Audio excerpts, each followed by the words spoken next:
question and answer session with Professors Nguyen Khoi and Nguyen Khoi Nguyen. The series is designed to give students access to writers and editors in interactive settings where you're able to ask questions and learn about how writing is created and published. With this in mind, the question and answer session is an integral part of this event, so thank you in advance for staying for the whole portion. I promise we will leave exactly at 7. I would also like to let you know about next semester's events. The writer who writes for the New Yorker, Gia Tolentino, will be here on February 5th. She also used to be the editor-in-chief of Jezebel. And the fiction writer Danielle Evans will also be here on February 29th. Professor Nguyen Khoi is a professor of English at Loyola University, Maryland. She is the author of How the Other Laughs, The Comic Sensibility in American Culture, 1895 to 1920. And it is coming out now in 2020.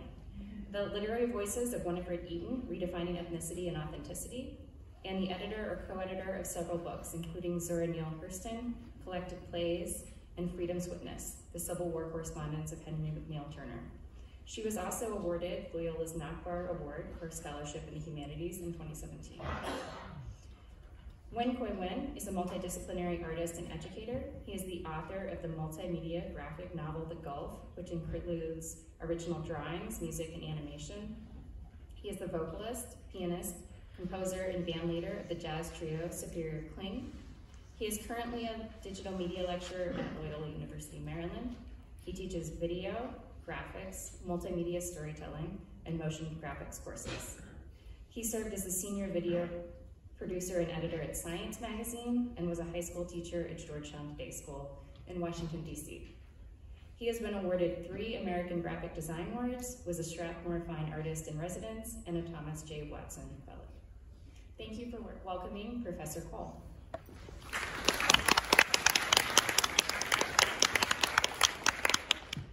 Okay, so as a professor of English, it just occurred to me today that most of my talk is actually not going to be about words either. So, so you may think that a professor of English is somebody who writes lots of poems and novels, but I don't do that.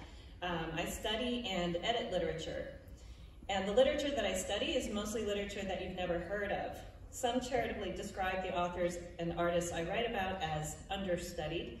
Others less charitably describe them as forgotten. And some do not see them as either literary or artistic in any way, as the image you just saw. When most people think of English professors, an image comes to mind. For many, it's Robin Williams in Dead Poets Society. English professors are those people who inspire us to appreciate poetry, beauty, romance, love. This is what he says we stay alive for and why we read. My own experience with literature has been a bit different. Beauty, romance, and love were all there, but there were other things too. Ugly things like the stereotypical representations of Blacks, Asians, and women, and very few and really no characters or authors who resembled me in the least. American literary historian Patricia Wald has written that a characteristic element of American literature is what she calls the untold story, the story that writers feel compelled to tell because they've never been told before. While few of my teachers growing up shared these stories with me, I eventually discovered that women, people of color, immigrants, and their children, which is to say, people like me, have been telling their untold stories for a long time.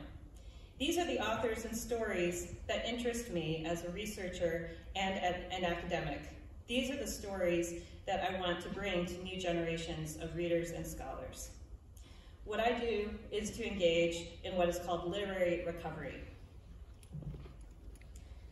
My first book was about Winifred Eaton, one of the first Asian American novelists, who published dozens of novels and hundreds of short stories and pieces of nonfiction in the early decades of the 20th century. I've also edited works by Eaton and other writers to bring them to an audience that has newfound interest in the words and ideas of women and people of color. One of these books, wait, which one was the pointer? That one, oh, that's so cool, is a collection of publications by Baltimore women writers from the early 20th century, and it's coming out in a couple weeks. We'll have bound proofs at this weekend's Baltimore Book Festival. And this is a book called Parole Féminine, which is the second half of the Maryland state motto and translates to womanly words, and was also the motto of the Women's Literary Club of Baltimore, which I worked on with a group of undergraduate students here. And I'm really happy to say that this book was co-edited by 30 student authors and is produced by Loyola's Apprentice House Press. So it's a very local production. So I hope you'll buy it when it comes out and give it to people for Christmas. In editing these works, I've had to assemble them from scraps of manuscript, muddy microfilm, and dusty yellowed magazine and newspaper pages. To be made comprehensible to a present-day audience, these works also require explanatory introductions and footnotes, just as the plays of Shakespeare or the writings of Cicero are difficult for present-day readers to understand without a guide to explain terminology, historical context, and relevant biographical details. This is true even though the texts I edit are of much more recent vintage than Shakespeare and Cicero. It's amazing to me how quickly language and literature changes, how quickly a piece of literature can become incomprehensible. Nothing gets my attention more quickly than an image or text that I don't get. And it is exactly that, a moment of bewildered incomprehension, that was the starting point of my new book, How the Other Half Laughs, The Comic Sensibility in American Culture, 1890 to 1920. The book is coming out in January, so you can't buy it yet. Here's a full-page cartoon I ran across on some microfilm, featuring a character I learned was called the Yellow Kid, which appeared in the New York World newspaper in 1897. This character and his strip became so popular that some historians say that the Yellow Kid helped make the World one of the largest circulating newspapers in, well, the world. You could find the Yellow Kid's face on lunchboxes, buttons, and cards. There were even board games based on him. What made the Yellow Kid so popular, and what the heck is going on in this image? Not only does the poor image quality of microfilm make this picture difficult to read, it's compositionally chaotic, with no clear center of interest, and filled with seemingly disconnected figures and handwritten words, and located in an indeterminate but rundown indoor setting. My questions were these: why would such an image appear at such a large size? It was full page, so this big, in a newspaper that was read by 1 million, maybe more than 1 million New Yorkers every day. Who exactly was the Yellow Kid, and why was he yellow? Who were the other people in this image? Who was Seeley, and what was a Seeley dinner? Where was Hogan's Alley? Why is there a goat dancing on the table? Why are there babies doing the can-can on stage? Was this image supposed to be funny? If so, what was the joke? I had no idea. It's questions like these that propelled my process of inquiry, which in turn drove the writing of How the Other Half Laughs. My 5 years or so of research showed me that comic strips, at least in their earliest forms, were not formulaic entertainment for children and the feeble-minded as they are viewed today. Rather, they were radical, subversive, and at times offensive. One of the most surprising and interesting aspects of the early newspaper comic strip is that despite the fact that they relentlessly mocked the impoverished dwellers of urban tenement districts, like the hypothetical Hogan's Alley depicted in this slide, working class immigrants were their target readership. One of the biggest questions I tried to answer in my book is, why did Jewish and Irish immigrants and African Americans, the most frequent victims of comic strip stereotyping, read these strips? What did they enjoy about them? Or did they read them for purposes other than enjoyment? What I discovered was that the comic strip emerged from exactly these communities.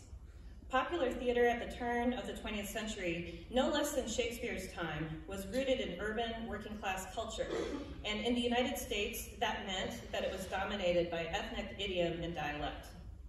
Many of the early comic strip artists were immigrants themselves, or children of immigrants.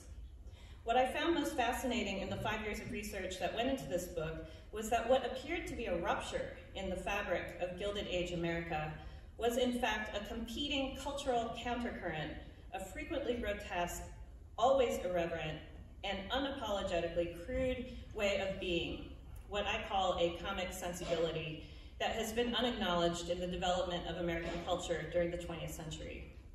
In part, I think this is because the comic sensibility in its most powerful forms was often practiced by the powerless, the poor, the marginalized, outsiders. And it caught on. This sensibility infused not just the pages of daily newspapers, but also literary fiction and art.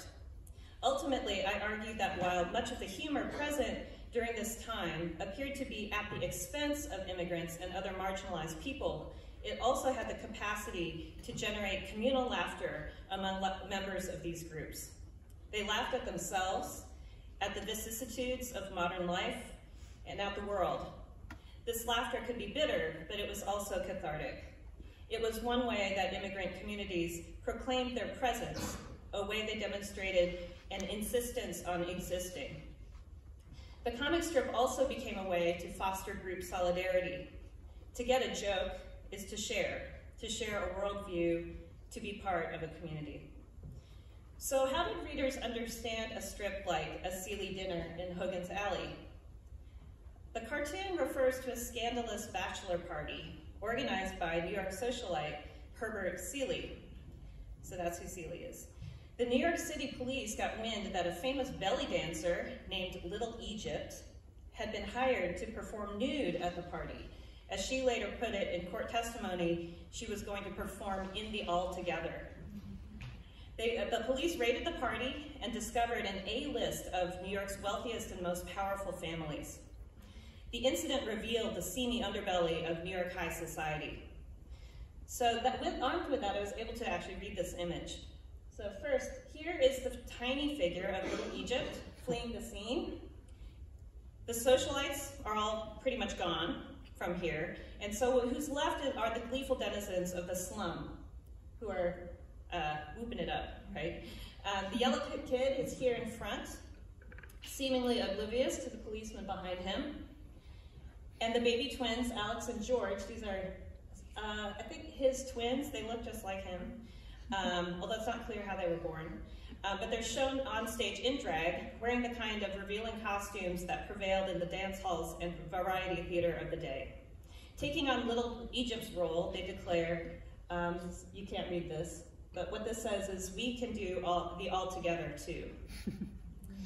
Clearly, this cartoon was not intended for children, yet the yellow kid makes explicit the prurient interest the Sealy dinner scandal would have generated, declaring on his shirt caption that he had told his girlfriend Liz to scoot, but she was fascinated.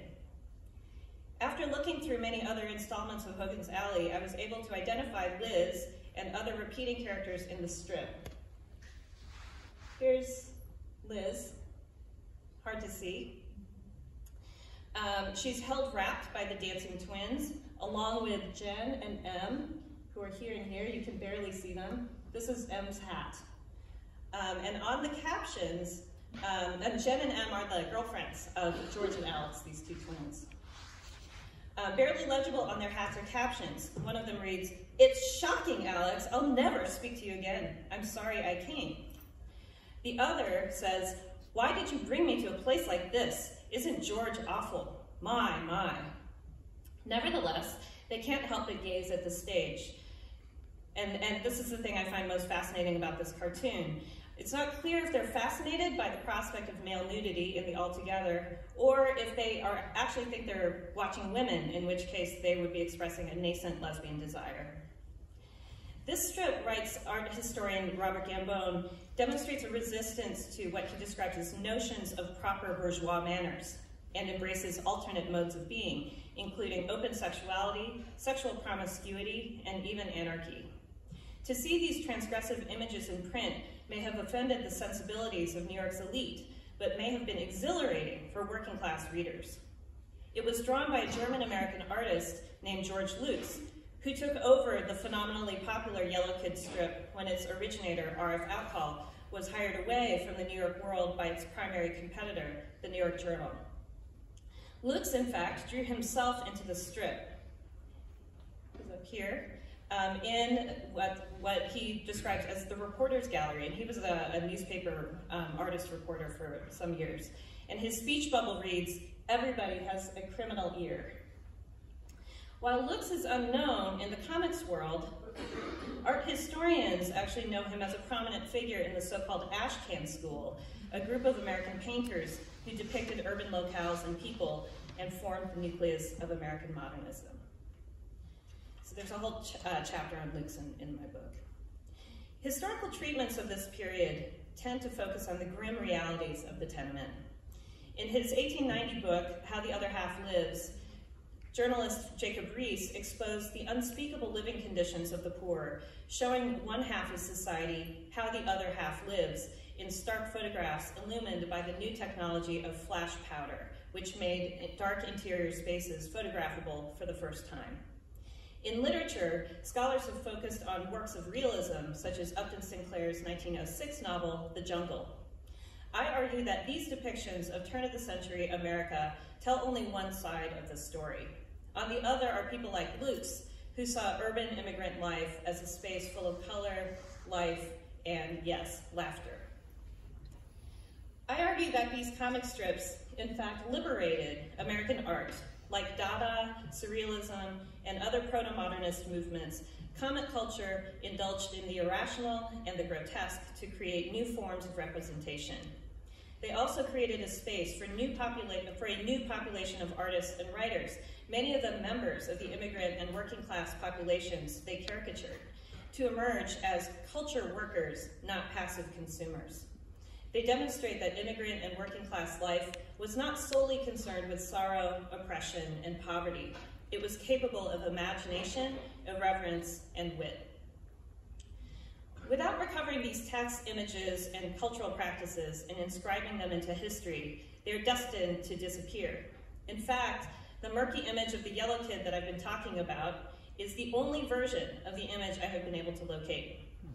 I know that it appeared printed in color, full page, but because the strip was printed in a mass market newspaper, it was not saved. And even though millions of copies of this image were initially printed, they were quickly destroyed, read to pieces, used to wrap food, or just thrown in the street. Though copies of the Yellow Kid strip that still exist today now fetch hundreds of dollars in the comic collector's market, the particular strip I've been discussing only remains as a black and white trace, reproduced in my book and one or two others. Recovering early newspaper comic strips has been, for me, a way to recover history and literature that has gone missing in order for us to gain a fuller and richer understanding of the diverse range of experiences and expressive forms that characterize American culture. This is a very brief time, but thank you for indulging me in this little glimpse into my work.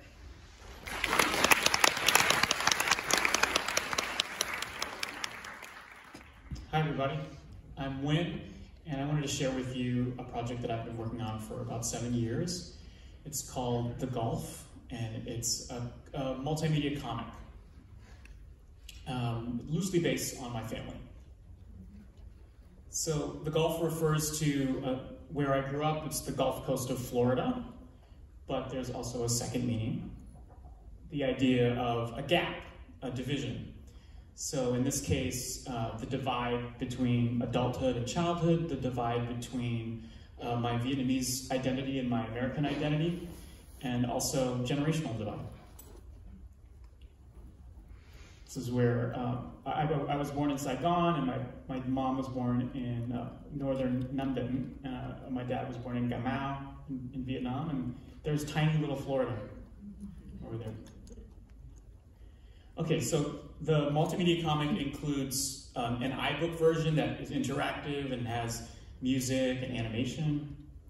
And then there's the print comic, which is a regular zine-style comic that is half a page size. And here's the latest one I just finished this summer. It's chapter 5. I plan to do 10. And this one is all about my name. So I just told you my name is Nguyen, right? If you're Vietnamese, it's pronounced Nguyen. And this chapter is all about my name, about the history of my name and how I was named. And it all started off with a little story that my mom and dad told me. So I'll play a little clip of that for you. Hồi đó ba đặt tên mẹ con ghét lắm, mẹ con ghét cái tên Nguyên lắm. Hồi đó cha nào dê bà sao cái tên Nguyên, bà không có đưa tên Nguyên, bà hết chuyện đặt con tên Nguyên.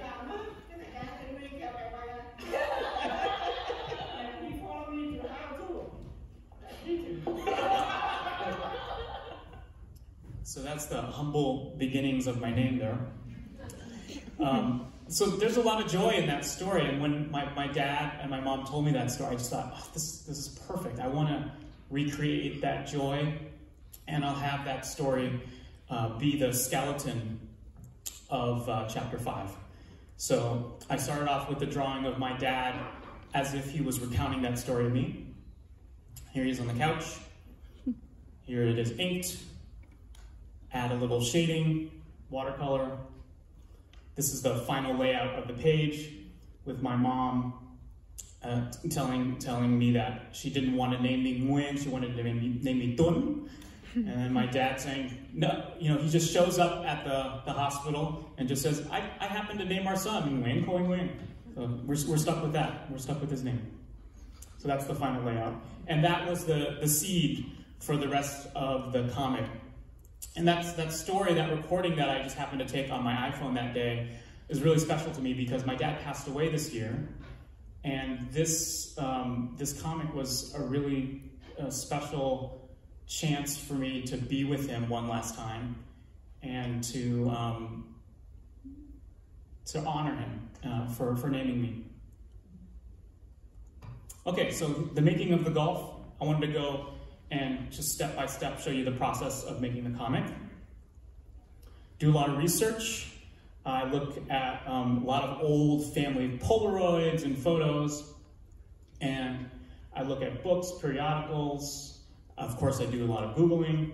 And then, most importantly, maybe, I look at my heroes, comic book artists that inspire me and that humble me right before I start a comic. So here's a list of some of my favorite comic book artists, and the last one, Mobius, is the one that really inspired me for this last chapter. Even though you might not be able to tell his influence directly on me, even just the sheer kind of power of his work was infused, hopefully, in this last comic. So I hope you guys check out some of those artists. They're amazing. All right, so here are my tools. I go from traditional to more modern technology. I always start with a sketchbook. I always draw with a colored pencil that has an eraser at the other end. I will draw all the sketches first in my sketchbook. I'll ink it with a brush pen, and then I'll detail everything with a technical pen that's usually a number 5. Then that gets scanned. I just take a photo with my iPhone. It goes into my iPad, and I do the final shading, touch-ups, colors in the iPad.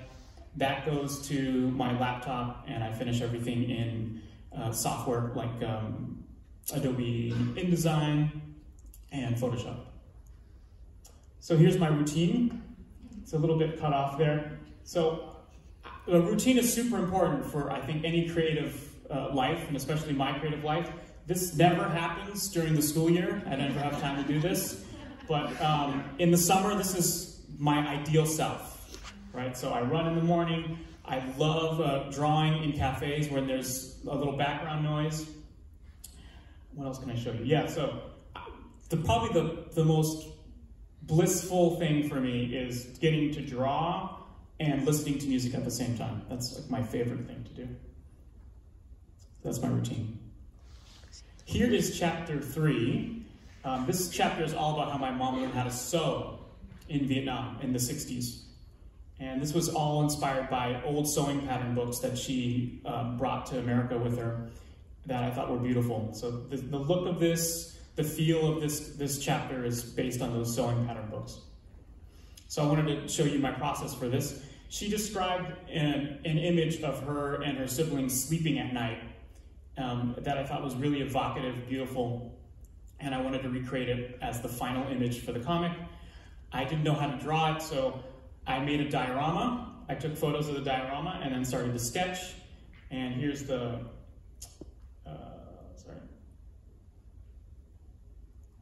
here's the rough drawing. Here's the ink. That gets scanned, and then it's finalized in, on my laptop with some software. So that's the final drawing.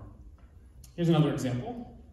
This is, at the end of the story, my mom, she sewed her own dress there. That's called an aoyai. And she was in sewing school.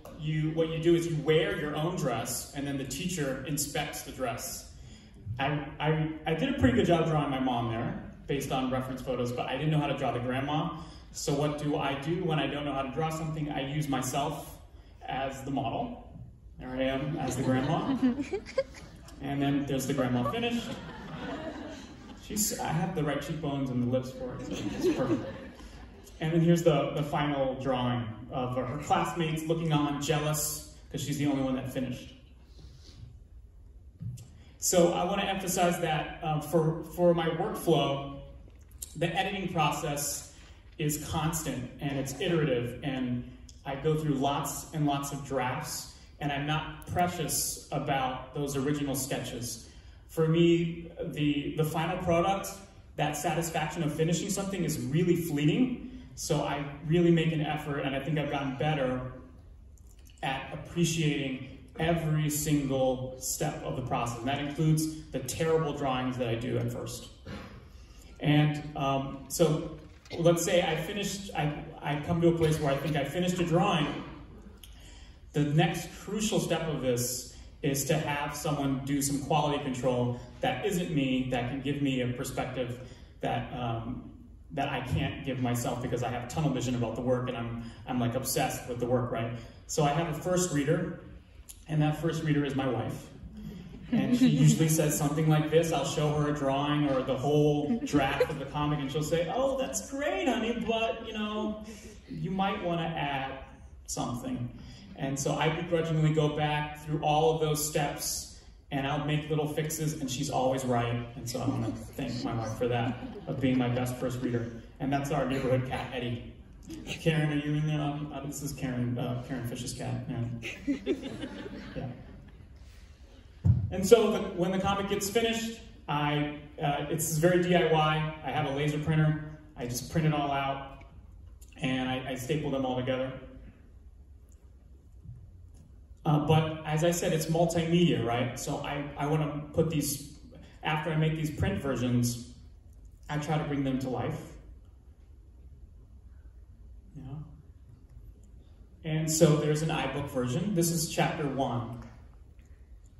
And here's an example of a multimedia page. It looks something like this. This is the character Tun. It rains every afternoon in Florida in the summer, and so he's playing in the rain.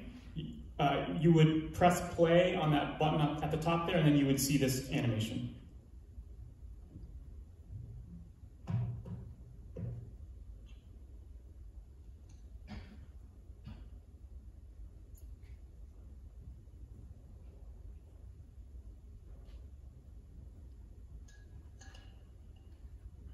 And I do all these animations on my iPad, just frame by frame.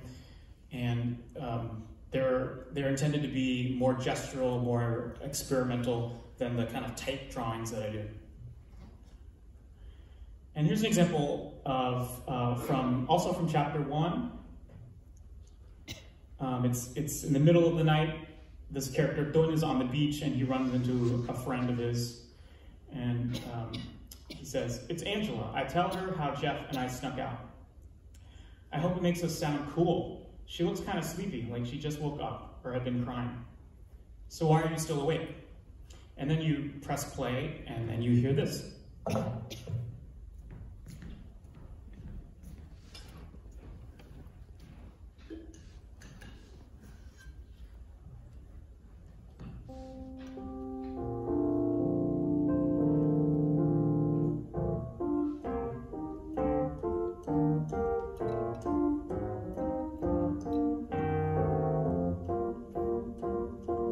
You say you can't sleep, you tried, but the moon was against you, the mosquito in your room was against you, so I tried.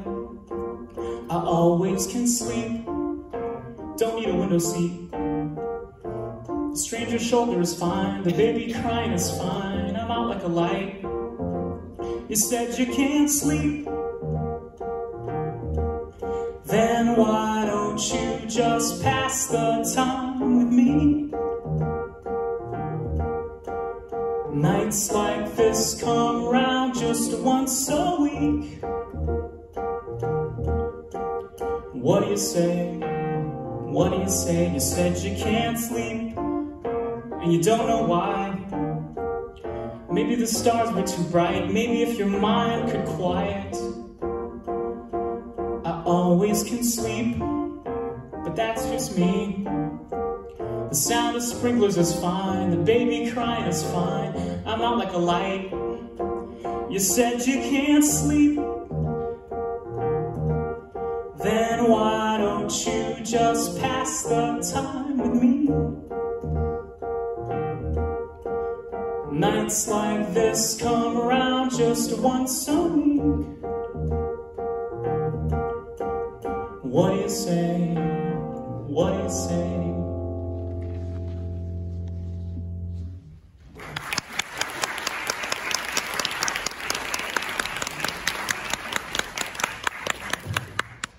So that's the golf, and if you want to learn more, I have an Etsy store. The interactive books are on iBooks, and you can just check out the blog.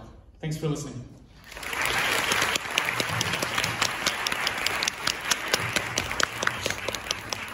Oh man, I made it with a minute to spare.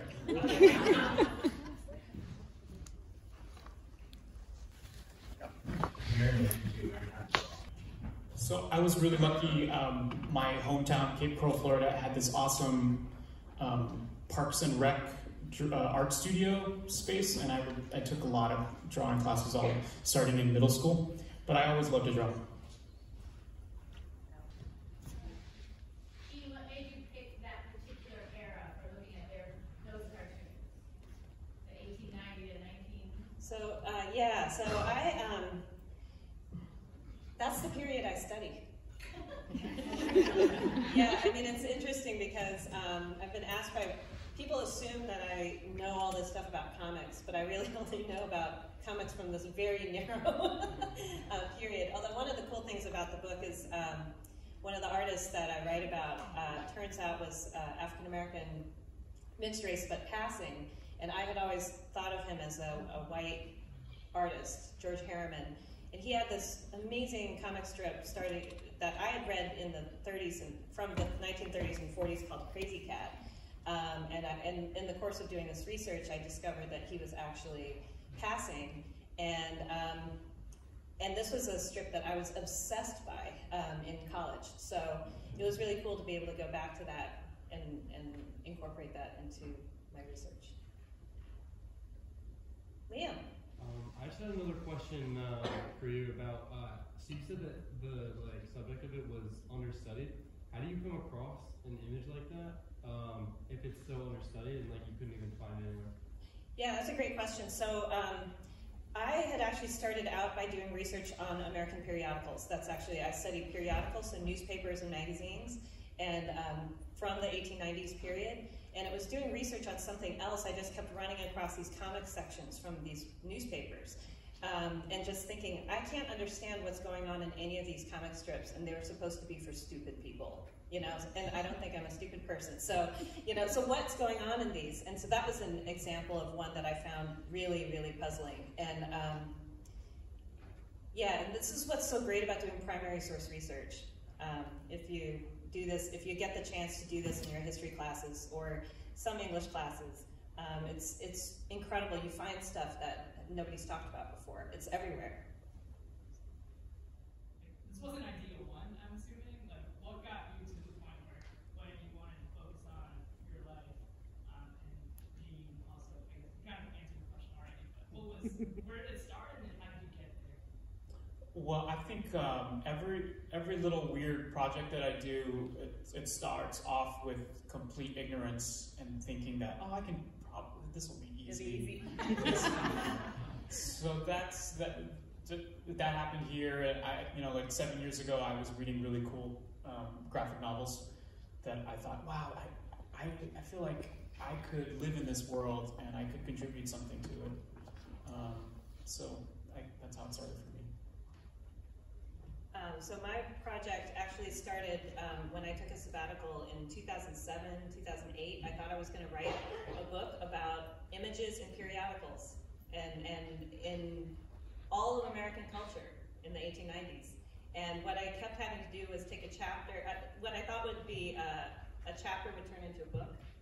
And I kept having to do that. It was like Russian dolls. And so the comics chapter was actually supposed to be part of a chapter, and then it grew into an entire book. And I think I've talked to a lot of faculty and other scholars, and that seems to be very typical. You have an idea that you think is really small and manageable, and then it just kind of, gets out of control. Yeah. For Nguyen, I'm just curious, what made you want to explore this all through the graphic novel? Because I think it's fascinating, and we can get into what's the comic or the graphic novel differentiation, but what made you want to explore it in this form, and then adding all the multimedia elements to it? What kind of spurred that? Yeah, so I grew up with like superhero comics, and I was super into that stuff. And then I went to art school, and that art school totally like rips that out of you, and you're not into it at all. But then later you realize, wow, this stuff is accessible. It can be very, very meaningful work and complex work.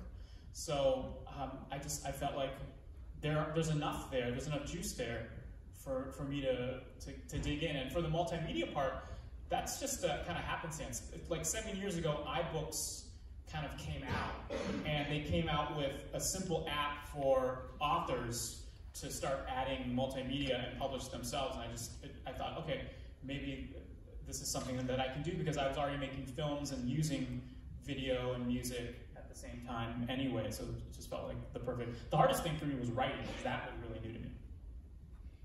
Wow. So I'm curious, because I've actually never seen an animation like that, and I'm wondering, is this, I know we've had graphic novels before, but is this perhaps the start of a new trend, or is there, and how are you linking to other people doing this? Is this kind of a growth area in terms of comics? I think motion graphics is becoming more and more prevalent. So illustrators are being asked by clients to bring their illustrations to life more and more. And even though animation is so old, this idea of a drawing coming to life is kind of new, just because of the software that's available now with After Effects. People are bringing drawings to life more, if that answers your question. Yeah, and I just wanted to add that Nguyen was saying that the animation is old. It was actually kind of emerging at the same time as these early newspaper comic strips, and in fact some of the artists who did comic strips became or were animators also. So a really famous one, well, famous to me, is Winsor McKay, who did a strip called Little Nemo in Slumberland, and that strip became various kinds of animation. So Incredible draftsman. Oh, yeah, but also super racist. Yes. I have a question. So what ways do you see animation become more prevalent, like in the future? I mean, you guys can answer that, because I'm old at this point, but I mean, it's everywhere, right? It's like every single one of you has made a GIF today, or a GIF today, right? So you know how important it is to your life.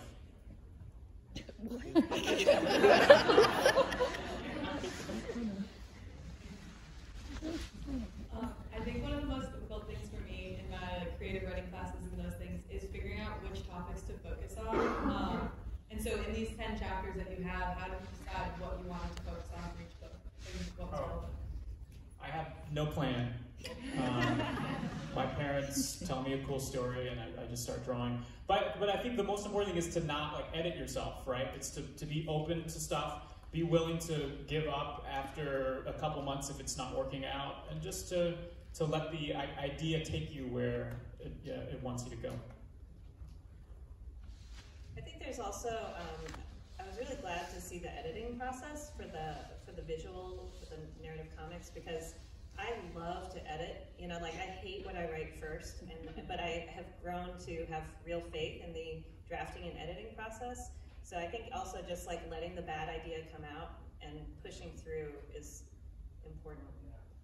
And I gotta say that like using an iPad makes that really easy, because you can have all those layers, you can sketch things out and delete as many layers as you want, start over, keep layering, keep adding objects. It makes it a lot easier than it used to be. So you've been doing the graphic project for like 10 years now. How long did it take you to do each chapter process? So when I worked at Science Magazine, I barely got one done after 4 years. Now that I'm teaching, I think I can do like one a year. So thanks, Loyola. Part of the golf pertaining to like the online book for the song, which was great. How does like the process for that work? Like, does the illustration inspire the song? Does the song inspire the illustration? So I don't remember anymore, because everything I do seems to like relate back to the other thing. Like I have a jazz trio that plays that song all the time. I don't remember if I wrote it first for them. I don't know.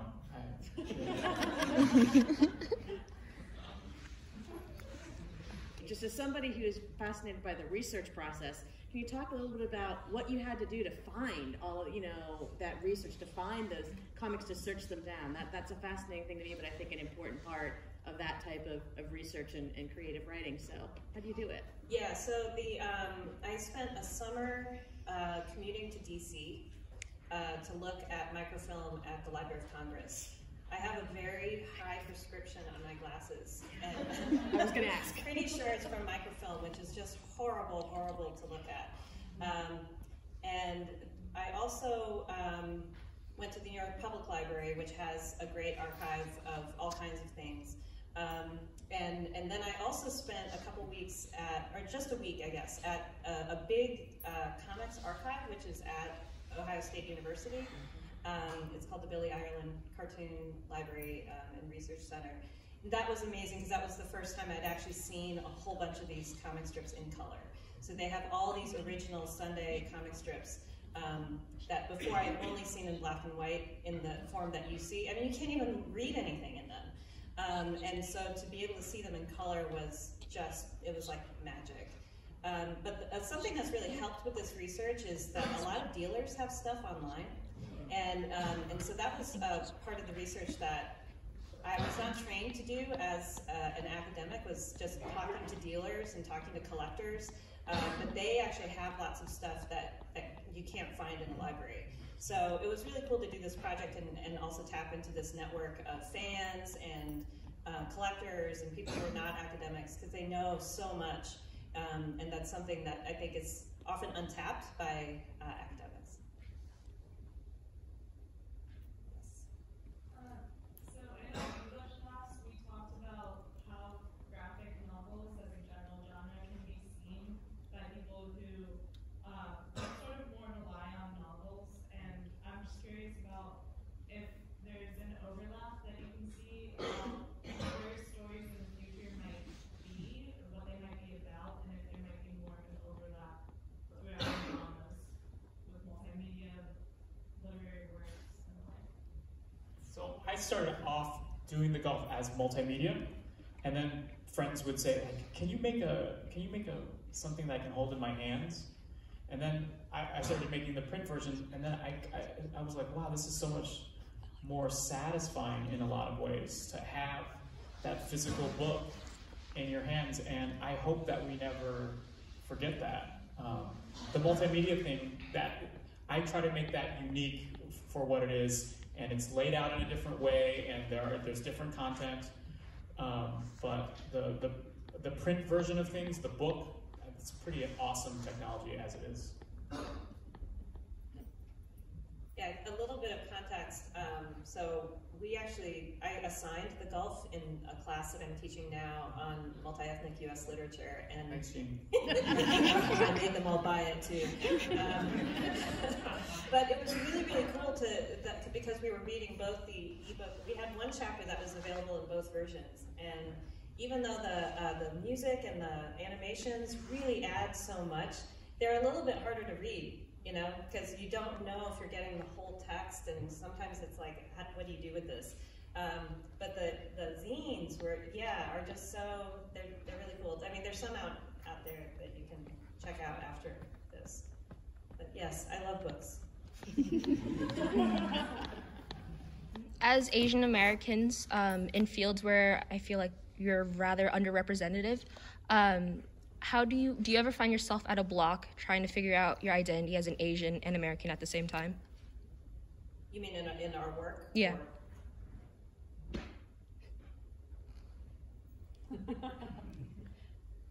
Well, so, you know, my first book was on an Asian American writer, but generally speaking, I don't work on Asian American literature. And I actually really resisted working on Asian American literature because I did not want to be kind of pigeonholed as like somebody who only cares about my stuff. So I actually have published a lot more in African American literature. And that is also interesting because obviously I'm not Black, right? And there are a lot of issues surrounding who gets to talk about whose stuff, right? But as an Asian scholar doing that work, it gives me an interesting position that's different from white scholars, but also different from African American scholars, which I've found to be productive and interesting, although, you know, it's also problematic, and so I just have to be really aware of that all the time. So Ocean Vuong, he's a poet who's coming to Loyola in March. No. April. 17th. To do a talk.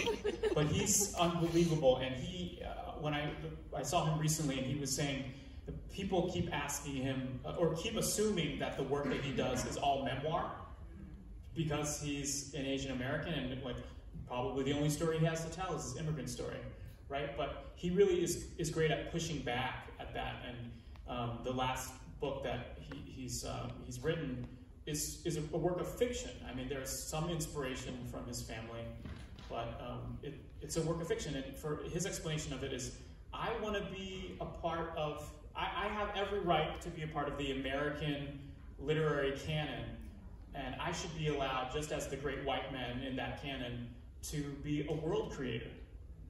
And I think that's a beautiful way to think about that. But can you just talk about that a little bit more? Like, how much time editing? What does that look like? What are you working on? How much of it is like research? How much of it is write the initial draft? You know, what does it look like? How long does it take? So I know some of my EN 101 students are here and just went through this process with their first paper. And I just remembered that often when I teach EN 101, I will say that I probably throw away about twice as many words as I keep. And so it's heartbreaking at first, but then you get used to it, you know? But I feel like I just know when I write anything that half of it's gonna end up on the cutting room floor. So what's really satisfying though is seeing it get better and tighter, you know, and that's really satisfying. But what was the second part of your question? Well, I was just wondering, you know, like, I guess how much of your process is involved in these various steps for this particular project that you're working on? Yeah, so this book project I've been working on for 5 years, and I would say it takes me about 6 months to a year to write a chapter. Mm-hmm. And I would say most of half of it's research and half of it's writing. Okay. And the writing part is like the drafting part, and that's when I like want to kill myself every day. The first draft. Yes. Yeah. So the drawing that I did of the routine, like my ideal workday, that took a day. The sketching and all of the preliminary stuff that's actually in a sketchbook, that takes maybe 30 to 40%, because I'm doing a lot of preparatory sketches that never show up in the comic, that are just about learning about my characters and figuring out how they move and how they interact with one another, their range of emotions.